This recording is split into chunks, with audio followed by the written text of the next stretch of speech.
I just finished watching Scotty's response video entitled Democratic Socialism Doesn't Work, a response to Social Democrat 01.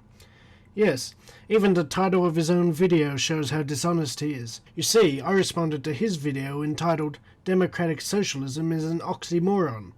Now he wants to pretend that the discussion was about whether democratic socialism works or not. So now that I have pointed out how dishonest he is, let's begin. Describing pre-Thatcherite Britain as a communist state. To say that I never made the argument clear on why democratic socialism is an oxymoron is a fallacy in itself. In the video, I pointed out examples of pre-Thatcher Britain because the fact that was the prolonged testing of democratic socialism. Did Britain become a dictatorship during that period? See, you have basically destroyed your own argument right there. Indeed, at the 1951 election, Labour received more votes than the Conservatives, but the Conservatives won the election. What kind of dictatorial party gives up power when they win more votes than the opposition? No party that I know of. Nowhere, however, did I state that Britain before Thatcher was largely communist. No, I said Britain had ticked off at least 7 out of 10 of the Communist Manifesto planks and more or less was going down that road. So you never said that Britain was largely communist, you just said they had ticked off 7 out of 10 of the Communist Manifesto planks. Does that mean that pre-Thatcherite Britain was only 70% communist? In other words, it's the path towards communism. I also stated about the historical example of Venezuela. The same Venezuela who took on democratic socialism and dropped from 99th on the Freedom Index, and as if by magic, they were sitting 174th on the Freedom Index by 2013 when Hugo Chavez had passed away. He is talking about the Right-Wing Heritage Foundation's Economic Freedom Index, which has nothing to do with democracy. Indeed, that country ranks second on the list. Singapore jails people that criticise the ruling party. They even jail teenagers for this offence. This is absolute nonsense. State-owned industries employed 30% of the workforce and accounted for only 10% of Britain's GDP. Yet ScottyM thinks that the private sector was about to be abolished before Thatcher came to power. See, the problem with his argument is this. The extent of nationalisation under both Labour and Tory governments was breathtaking. The ports and the docks and shipbuilding were nationalised. The trains and the railways, freight transport, canals, ferries and buses were nationalised. The airports and airlines, car, bus, truck and airplane manufacturing, the coal industry, the oil industry, the gas industry, the steel industry, iron, water, electricity were all nationalised. Telecommunications were nationalised, much of the computer industry, radio and television were nationalised. The government even took over some pubs and the travel agent Thomas Cook. Britain, once the world's leading capitalist industrial nation, became one of the most state-owned of any country outside the communist world. So yes, of course it was heavily state-owned. Scotty, you just provided unsubstantiated drivel. My source states that British state-owned industries only accounted for 10% of Britain's GDP, 14% of total investment, 10% of the retail price index, and only 8% of the workforce. Your source, on the other hand, does not state one single statistic, which I am sorry to say is not good enough. Indeed, if you watch that documentary, you'll find that they are quite reluctant to cite statistics. They instead choose to make moronic and sweeping claims like this. You weren't going anywhere. Your parents lived in a council flat, you were living in a council flat. You had a crappy job, your parents had a crappy job, you were going to have a crappy job. Your parents had a crappy car, you're going to have a crappy car. Your kids, don't worry about that, they're going down the same road. We were basically North Korea, but without the hope. That's right, folks. The policies of Winston Churchill, Anthony Eden of the landed gentry, and Harold Macmillan of Macmillan Publishers helped turn Britain into the North Korea of Europe. The reality is that the British economy was dominated by the private sector, basically a capitalist mixed economy. Well, I've already explained why democratic socialism is an oxymoron. It's an oxymoron simply because of what we call the economic calculation problem. The economic calculation problem is a load of Austrian school drivel that has been debunked by experts in cybernetics, computer scientists, and economists. Since ScottyM repeatedly brings this up, even though it has little to do with the topic, I will go into detail about this later. Scotty has the gall to claim democratic socialism is an oxymoron whilst attacking free education, which is one of the key characteristics of a democratic education system. The problem with your argument on the free education is not so much to do with costs, however, it's not free. It was you who described it as free education in the original video. And of course it is more expensive, but it's all in relation to do with the broken window fallacy, something such as yourself would not understand because you have to take from elsewhere in order to pay for it. Of course that's a whole argument on itself, but the main reason why I do not support the free education system is because I support a system where kids have choice. In other words, a system of freedom, a system under the free market. That's what I support. And no, it does not mean to say that it's only affordable for the rich. This is something you just make up in your head. Tell me, why would a private school bother educating a child of an extremely poor family who can't afford their fees? Absolutely nothing. They would just see the child and his or her family as non-paying customers. You clearly don't understand anything. It's a bit like the time you tried to say your NHS was somehow more affordable than free market healthcare. But more seriously, the NHS was buckling under the sheer weight of demand. The demand of countless illnesses and problems that had gone untreated. Because, until now, patients couldn't pay the price.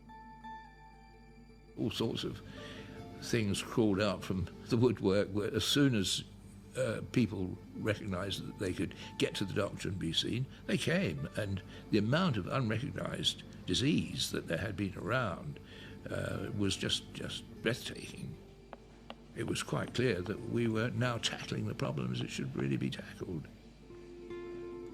There was a colossal backlog. Women going around with their uteruses turned inside out. And men with hernias the size of a balloon that they'd never been able to have repaired.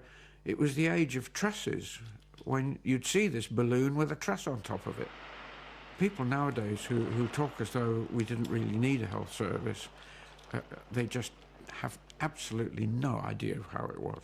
He's talking about people like you, Scotty. Dumbass. And in some dictionaries it may say that it's state ownership or control of the means of production. In some others it will come out and say that it's in the hands of the community as a whole. But it really does not matter. And the reason it does not matter is because, again, you're faced with the economic calculation problem. Now we come to that issue again. I'm going to actually give you a historical example. The case of Project Cybersyn, which I think perfectly debunks Austrian school drivel. While the elements of national economic models and simulations were hardly advanced for their time, or even wholly functional, Cybersyn was designed, very much like the internet of today, to rely less on intensive computation than on high-speed mass information exchange. Chile, with only 50 computers, was undertaking efforts towards real-time communication still in their infancy in the United States, and which had, due to their conflicts with state and party hierarchies, been abandoned in Russia almost a decade ago.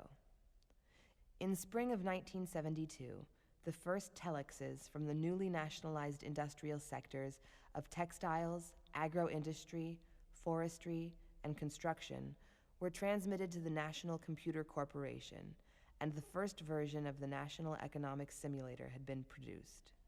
A simulator which would allow Corfo to acquire new and dynamic understandings of systems with as many as 100 variables, compared to the unaided brain's limit of 5 to 9. This software was not intended to be an all-encompassing and precise model of every facet of a national economy, a predictive black box, but a medium by which one could, in playing with the simulator, expand one's intuitive understanding of complex economic systems. Using only the discarded teleprinters installed at the centers of production across Chile, Data such as total output, flow of raw materials, and rates of absenteeism were gathered on farms and factories and wired to the operations room in Santiago, where changes in the allocation of resources and personnel were made accordingly.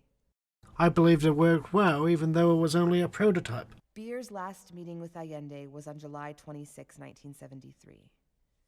After his return to England, he wrote to Allende on August 2nd. Beer's letter was never answered. In August, a second truckers' strike came. When it began, only 10% of trucks were in operation, a figure which rose to 30% by the strike's end. And yet the government, newly empowered by its telex network, managed to keep supplies of food, fuel, and raw materials flowing. Although 70 and 90% of Chile's trucks were inactive, Cybersyn was able to make sure, through coordination, that 50 to 70% of the normal supply was delivered, with only 10 to 30% of trucks in operation. Now that was done with old 1970 computers. Imagine what could be accomplished with modern technology. But then you went on to redefine the entire meaning of capitalism just to suit your own agenda. Absolutely ridiculous. No, a free market is not a system whereby it's all in the hands of the few and therefore you're subservient to that. No, corporatism's not capitalism. Actually, corporatism is the most common form of capitalism to exist. Your ridiculous fantasy vision of capitalism, by contrast, has never existed, nor will it ever exist. Capitalism. No, corporatism is not the early stages of capitalism. In fact, the reason why corporatism formed was all because of your state interference, because of your socialism. Once again, capitalism needs the state to survive. Also, you will find that big capitalists have always been allied to right-wing governments, whether it be Thatcher's alliance with Rupert Murdoch or Pinochet's alliance with Chilean capitalists.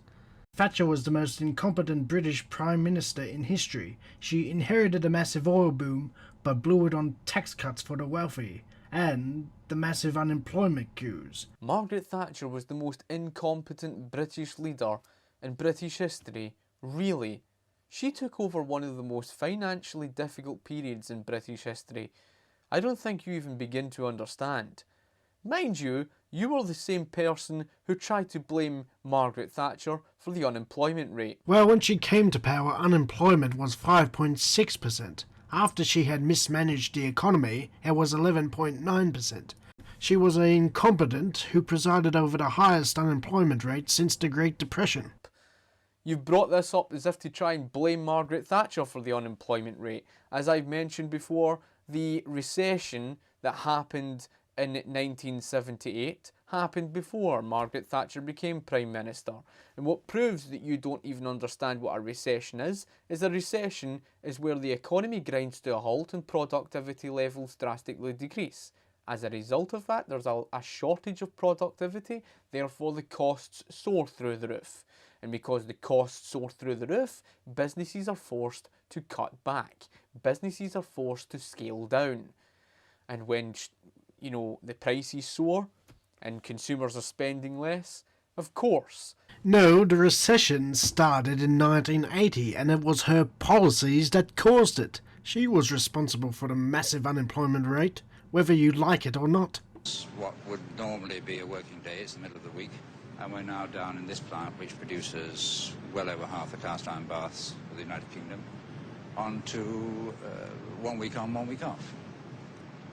And that's an immediate and practical effect of the strict monetarism policy that the government is carrying out. The managing director said, I'm very sorry to tell you, but as from this minute, the firm has gone into voluntary liquidation. That was it. Somebody shouted, will we get any wages? And he said, you'll get nothing. But how convenient of you to ignore the trade union congress that was not only bombing businesses and industry with high tax rates. Are you claiming that trade unions, non-government organisations, had the power to tax British industry? What absolute nonsense! It's clear to all that you have no idea what you are talking about. And what happened? In Margaret Thatcher's third term as Prime Minister, she kicked the trade union congress in the teeth and it created 3 million plus jobs. Created jobs? Unemployment only dropped to 6%, higher than what she inherited, before going up to 10% again. She knew how to throw people out of work. Not much about creating jobs, though. Isn't it simply magical that you ignore that fact? Isn't it simply magical how you ignored the entire argument on the democracy issue, ignoring the very fact that democratic socialism led India into a dictatorship by the 1970s? Instead of actually touching upon that argument, you touch upon Margaret Thatcher. I did talk about that, you fool, and I mentioned Thatcher because you did. The record is there for all to see. The fact is, the media never talks about it. They act as if she delivered some sort of miracle, that somehow out of nowhere, a druid ritual perhaps, that they became magically wealthy by her deregulating the financial markets here at the same time. In that video, she hits out and says that Margaret Thatcher unleashed deregulation. Let me quote this for you.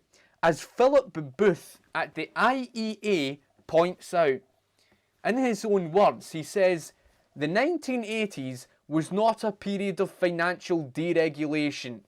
Insider trading was made illegal in 1980. The life insurance industry, which had been almost free of regulation for over 100 years from 1870, was re-regulated from 1980 to 1982. Bank deposit insurance was introduced in 1979. The sale of investment and insurance products came under statutory regulation from 1986. Further, the first ever regulation of UK bank capital took place under Basel I, agreed while Thatcher was Prime Minister. That goes to show you the level of ignorance from herself. To deny that Thatcher massively deregulated financial markets is truly laughable. He is literally denying a historical event, the Big Bang of 1986. It is even mentioned in that documentary Scotty loves. The press called it Big Bang. In one fell swoop, Mrs. Thatcher swept aside the monopolistic privileges of the merchant banks. American firms flooded into London. Once again, ScottyM provides no sources to back up his claims. He never does. The truth is that Venezuela is still a parliamentary democracy. A parliamentary democracy, he says. Yeah, what choice they have. What great democracy they have. A democracy between one socialist and another socialist. Yeah, that's some democracy, that is. That's some choice. Even if that was true, it isn't. There is nothing stopping the Venezuelan opposition from embracing a more pro-capitalist political line. Absolutely nothing. But isn't it simply magical that you ignore the fact that they went from 99th on the Freedom Index to 174th? Once again, a dictatorship is ranked second on the Heritage Foundation's moronic list. The so-called Economic Freedom Index has nothing to do with democracy. Isn't it simply magical that they have all the food shortages, they had all the blackouts? But that's right. We'll just ignore the fact that it was all because of socialist government price controls that caused that, yeah. We'll just ignore that fact, and of course, we'll continue to try and blame the United States desperately. Let me get this straight. You claim that the Trade Union Congress caused a high unemployment rate under Thatcher, but you deny that the US has intervened in Latin America to overthrow leftist governments. Your ignorance of history is truly appalling. To say that that part of the world is where capitalists have abused the people is complete erroneous nonsense, because they were not capitalists, they were anti-capitalists, they were corporatists. To call a corporatist a capitalist is erroneous just because he's a business owner or just because they support certain level of the private sector or whatever. So those who own the means of production and support private industry are not true capitalists. That is just a no true Scotsman fallacy. The truth is that capitalists in these Latin American countries were very anti-democratic. Indeed, one of the worst died this very week.